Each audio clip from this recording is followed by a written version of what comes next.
വടക്കൻ കേരളത്തിലും മഴ ശക്തമാണ്. കണ്ണൂരിൽ ഒഴുക്കിൽപ്പെട്ട സ്ത്രീയുടെ മൃതദേഹം കണ്ടെത്തി. പാലക്കാട് മണ്ണാർക്കാട് കാഞ്ഞിരപ്പുഴ ഡാമിന്റെ ഷട്ടർ ഉച്ചയ്ക്ക് തുറക്കും. കണ്ണൂർ പാട്യം മുതിയങ്ങ സ്വദേശിനി നളിനിയാണ് വ്യാഴാഴ്ച രാവിലെ വീടിന് സമീപത്തെ തോട്ടിൽ ഒഴുക്കിൽപ്പെട്ടത്. 2 ദിവസം തിരച്ചിൽ നടത്തിയെങ്കിലും മൃതദേഹം കണ്ടെത്തിയിരുന്നില്ല.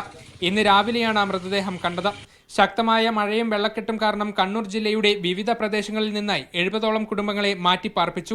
കോഴിക്കോട് ഇടവിട്ട് ശക്തി കുറഞ്ഞ് മഴ പെയ്യുകയാണ്. ജില്ലയിൽ 3 ദുരിതാശ്വാസ ക്യാമ്പുകളിലായി 43 കുടുംബങ്ങളാണ് കഴിയുന്നത്.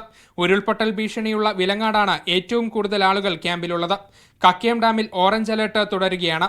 കുറ്റ്യാടിപ്പുഴയുടെ തീരത്തുള്ളവർ ജാഗ്രത പാലിക്കാൻ ജില്ലാ കളക്ടർ അറിയിച്ചു. കോഴിക്കോടും താഴ്ന്ന പ്രദേശങ്ങൾ വെള്ളത്തിനടിയിലായി. ചില സ്ഥലങ്ങളിൽ മരങ്ങൾ വീണ വീടുകൾക്ക് കേടുപാടുകൾ സംഭവിച്ചു. പാലക്കാട് മണ്ണാർക്കാട് കാഞ്ഞിരപ്പുഴ ഡാമിന്റെ ഷട്ടർ തുറക്കും. ഷട്ടറുകൾ 5 സെന്റിമീറ്റർ വീതം ഇന്ന് ഉച്ചയ്ക്ക് 2 മണിക്കാണ് തുറക്കുക.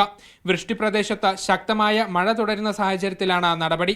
ദേശീയപാതയിൽ ചട്ടഞ്ചാൽ മേൽപ്പാലത്തിൽ വിള്ളൽ കണ്ടെത്തിയതും ആശങ്കയായി. നിർമ്മാണം പൂർത്തിയാവാത്ത മേൽപ്പാലത്തിലാണ് വിള്ളൽ കണ്ടെത്തിയത്. രാവിലെ നാട്ടുകാരുടെ നേതൃത്വത്തിൽ നടത്തിയ പരിശോധനയിൽ വിള്ളൽ കണ്ടെത്തുകയായിരുന്നു. അതേസമയം തൃശൂർ ജില്ലയിൽ കനത്ത മഴയിൽ 100-ലധികം വീടുകൾ ഭാഗികമായി തകർന്നു. 4 വീടുകൾ പൂർണ്ണമായും തകർന്നു. പല സ്ഥലങ്ങളിലും വെള്ളക്കെട്ടും രൂക്ഷമാണ്. വിവിധ ബ്യൂറോകൾക്കൊപ്പം മീഡിയ 1 കോഴിക്കോട്.